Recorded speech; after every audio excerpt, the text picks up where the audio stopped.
Hello, everyone, and welcome to the SAS Viya Release Highlight Show.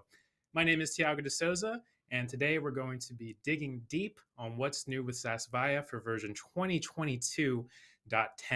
For our rundown, we'll be highlighting 4 products in all. Firstly, we have Joe Madden for visual data mining and machine learning. He'll be covering features such as the Mitigate Bias ActionSet, the LightGBM node in Model Studio, and the radial basis function in Support Vector Machine.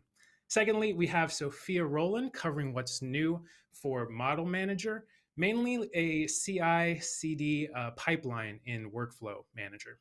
Thirdly, we have John Lear for SAS Econometrics on DeepPrice, which is a deep neural network on policy evaluation and comparison. And finally, we have Mickey Schaaf for SAS Studio talking about the custom step repository and our partnership with Loqate. And then for the release talk, we have an exclusive interview with Kate Uveling and expert Sean Meelan on deep learning and DLModel Studio. Which brings us to our question of the day. How much do you know about deep learning? Tell me about your experience so far in the chat. Even if you have no experience with deep learning at all, I'd still love to hear from you. And while you're typing away, why don't we get into our first segment of the day? I give to you the rundown.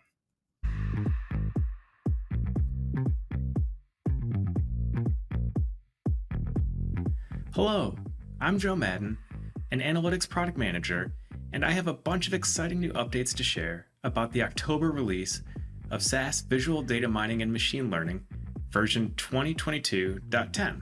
We'll start off with a huge enhancement that benefits everyone. We now have a Mitigate Bias ActionSet. Hopefully you've tried our bias assessment tools in Model Studio.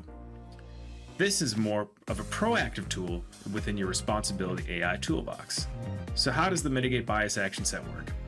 You can now call a single action that will take specified sensitive variables to train a model that is not only accurate but also fair across groups. The action produces a final model in the form you're already familiar with.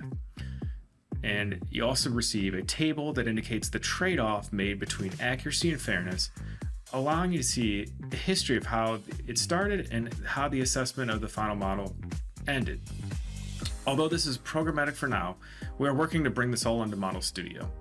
It's such a game changer, we wanted to show how it works today from a programmatic perspective. On the heels of the Light Grad Boost ActionSet being introduced, we are pleased to add LightGBM as an option in Model Studio. LightGBM is an incredibly popular open source algorithm, and we know you'll want to try this after you've upgraded. So within the Supervised Learning Nodes panel, simply select Gradient Boosting Node and choose LightGBM as a checkbox.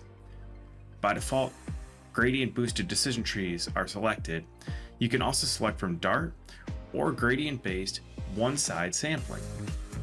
LightGBM is the best example of SAS embracing open source from the inside out. Last but certainly not least, we have an enhancement for the Support Vector Machine, or SVM. SVM now includes new kernels for radial basis function, or RBF, and sigmoid. End users should be thrilled for an additional option because RBF is proven to be more effective than using linear or quadratic polynomial kernels when working with nonlinear data. So try it out today in SAS Studio, the SAS Code node, or through the open source SWAT package.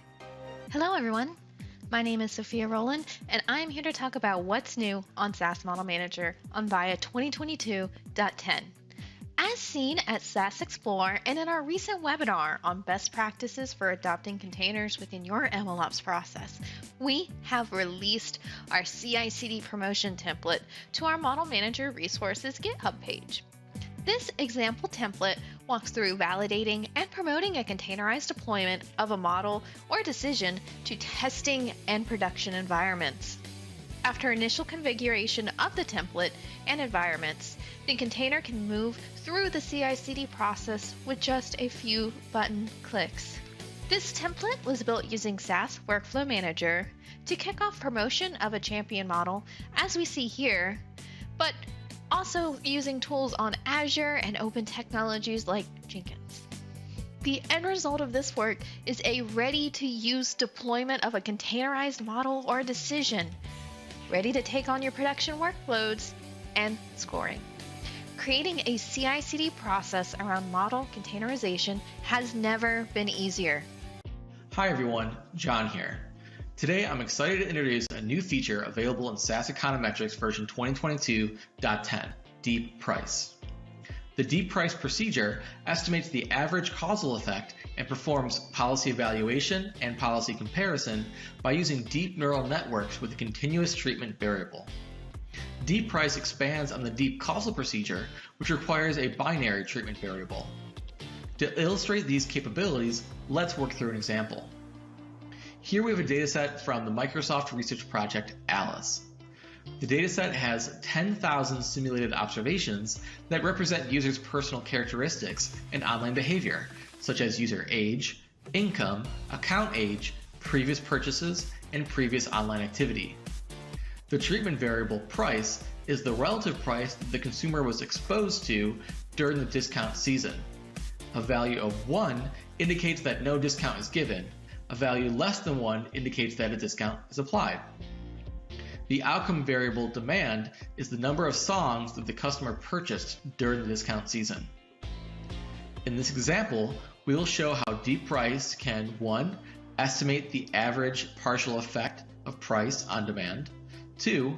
Estimate the price elasticity of demand for songs along with its variation across user characteristics, and 3. Evaluate and compare different pricing policies. What I'd like to do is talk to everybody about some exciting new data enrichment functionality that has landed inside of Viya, right? So inside of Viya now we have, inside of SAS Studio, inside of Viya, what we have is a verify and geocode addresses, we have a verify email addresses, and we have a verify phone number step. All three of these steps are being provided through an API out to Loqate, which is one of our data quality vendors, right? We've been using Loqate for a number of years to do address verification around the world. They cover about 245 countries. Now, inside of Viya, they're going to give us not only the address verification and geocoding that we're used to seeing, but they're also going to give us email verification and phone verification. So it's very exciting stuff. So if we take a quick look, all of this lives inside of Studio Flows. So what you'll notice is that in this particular job, I've dragged a data set into the palette, right? I've also dragged one of these verify nodes into the palette, right? And then I've connected them up. And then once I've done that, I can add an output table. So if I look at the input address, what I'm going to notice is that I've got addresses from around the world. I've got some US addresses, French addresses, Italian addresses, so forth and so on. Inside of the individual steps, I can go through here and I can pick out the things that you're going to typically pick out, right? Addresses, cities, states, postal codes or zip codes, right? So we have to pick all of those things. And then we have some options, for example, if we want to perform ISO standardization on those country codes, right? So that we know USA and Canadian and Australian and so forth and so on, right? But then we go ahead and we can submit that to the REST API from Loqate, and what we're going to get out is some great new enriched data. And you're going to notice that now it's going to give me not only a validation code so that I know that it's valid and can receive mail, but it's going to give me the address broken down into a number of different tokens, right? From a complete address line through individual address lines, through cities, postcodes, administrative areas, all the way out through the latitude and the longitude. So you get a nice discrete field of address information so that you can pick and choose the parts that you need, right? We also, like I said, have email validation. So I can do a very similar process, right? I'm going to drag the data onto the palette. I'm going to connect up the verify email node. Then I'm going to go through and select my options, right? My table properties and my options, and then I'm going to go through and I'm going to be able, after I've submitted it, I'm going to be able to see some great things like the fact that it's a valid or it's an invalid email address, right? I'm going to be able to tear it down by domain, by account, all of those kinds of things. So the email is nice because now I know that I've got a good email address that I could actually do a campaign to, right? The phone one, in my opinion, is even more interesting because what that really allows me to do is I can take that input file, I can run it through the verify phone number, but then when I look at the output, what you're going to notice is that it's going to tell me that it's a good phone. It's going to tell me if it knows the network that's actually carrying that phone. It's going to give me the phone number in a standardized format or in the national format, right? And most importantly, it's going to tell me if it's a landline or if it's a mobile or if it's unknown, right? And so this is going to help me figure out, can I send a text message to this number, or is this a landline that's not going to accept a text message? So it's really starting to give me some interesting pieces of information, so that's functionality that's new inside of Viya, and it's going to allow us to get really good enriched data so that we know that we've got valid email addresses, valid phone numbers, and most importantly, valid addresses so that I can actually send them a piece of mail and know that it's going to be deliverable, right? Now, beyond that, I also have the ability to go through and do some things like validate according to the CAS postal engine, which here in the United States allows me to get really granular and give me some really interesting pieces of information like a delivery point validation and residential delivery indicator, right? So I can do that. I also have the ability to go out and do an Australian certification in a similar fashion. And I can do a Canadian certification in a similar fashion. Now, the CAS, the AMAS, and the CERPS custom steps are not what you'll see. They're not down here currently in the enrichment. They are actually over in our GitHub that's customer facing. So those are steps that we've built internally, but we haven't validated through R&D yet. So those steps are sitting out there in the GitHub. If you wanted to, you could go out, you could download those, and you could play around with those. And again, this is all being done through our data quality partner, Loqate. And if you are interested in doing that, you can go out to Loqate on the SAS website, and you can get all kinds of information about who they are and how you go about getting a license so that you can actually go in and play around with the address verification or the email or the phone verification. If you have any other questions, feel free to reach out to SAS Technical Support, and we can help get you the information that you need so that you can connect up to either Loqate for a license key or how to use these individual custom steps.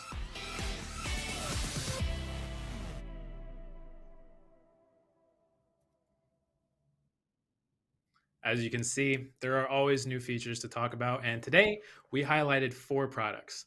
Again, that was Joe Madden, Sophia Rowland, John Lear, and Mickey Schaaf with today's rundown. Earlier today, I asked you, how much do you know about deep learning? And it looks like we have quite a few newbies here with 0 experience, including Nitin, Sanjeev, Armand, and Nicole. We also have Regina saying that she does have experience. So Regina, do you have any good beginner tips for starting out to share with the newbies? Please let us know. But coming up next, we've got Kate Uveling interviewing Sean Meelan about deep learning and DLModel Zoo. Kate, I'll pass it off to you for today's release talk.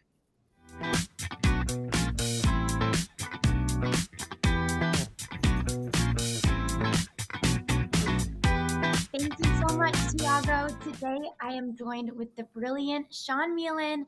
Sean, how are you doing today? Hey, Kate. Thanks for having me. I'm doing great. Hope you are. I'm doing great. Thanks so much. Well, let's get right into it. What do you say? Would you mind just starting us off by telling us what is deep learning?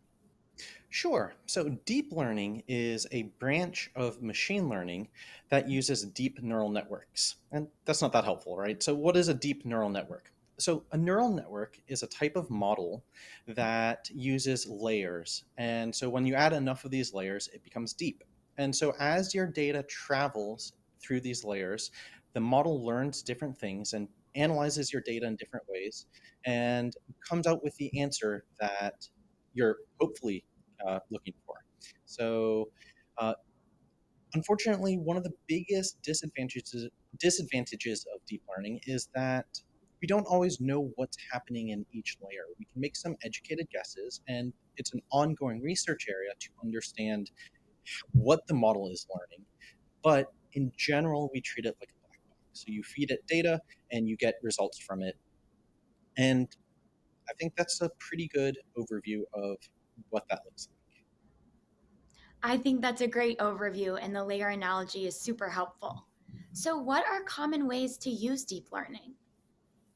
So deep learning is everywhere in machine learning now. It is I think the reason behind so much of what we take for granted now. So, in natural language processing, for example, so anytime you've ever spoken to a computer or a personal assistant, or typed anything, and then anytime your computer has ever spoken back to you, right now, all of the state of the art work is done with deep learning models. Deep learning also appears in many other fields, but today I'm going to talk about using deep learning in computer vision. And so deep learning in computer vision is basically anytime you need a computer to look at an image and make sense of it somehow. So we have some examples. One common task is object detection in deep learning. So that's having the computer look at a photo like this, be able to identify the objects in the photo. So in this case, it's a dog and a baby. And then it not only kind of puts this box called a bounding box around them, so it tells you approximately where it is in the photo, but it also gives you a bit of a confidence. So with that dog, it's very confident at upper 90s, 98%. And with the baby, it's still very confident, but a little less confident. So it kind of helps you understand if your neural network is pretty sure or kind of so-so. A harder problem, though, is called segmentation. So instead of putting a box around the dog and baby, it tries to find the exact edges of the dog and baby or any other object. So why is that useful? Because if you are using a self-driving car, for example, you want your car to know exactly where the edge of another car is so it doesn't hit it. You don't want it to be approximate, you need it to be precise. Absolutely. That is super helpful. And it doesn't hurt having the dog and baby picture for all the T3 serotonin. So, next question for you, Sean, is how do you use deep learning in SAS Viya? So SAS Viya has a couple of deep learning action sets. And if you're not familiar, an action set is basically a grouping of related functionality that we set up so that you can perform tasks. And so that might be training a model with your own data, or that might be having a model either someone else has trained or that you've trained before and using it to score data. So take new input and give you the output that you want it to use. So those actions are available anywhere and in any method that you call actions with SAS Viya. What's very popular in the deep learning community is calling them from Python. So DLPy is something that SAS publishes that simplifies an interface to deep learning and makes it just a little bit nicer to call. Okay, I appreciate you explaining all of that. So, next thing I wanted to know was what is DLModel Zoo and how does it use SAS and open source? So DLModel Zoo, or Deep Learning Model Zoo, is exciting. It is our brand new action set for deep learning, and it allows SAS users to access the latest and most powerful models. It's also very interesting because it does use open source behind the scenes. So it uses a library called PyTorch, which is an open source deep learning library that is very popular. It's used across academia, it's used across industries, it's everywhere. But the really nice part here is that since SAS Viya is now using it behind the scenes, we get to take advantage of all of that testing and all of that validation and all of the existing tooling there that makes it so that we don't have to put as much work into doing the basics. We can put work into making the features that our customers want to see.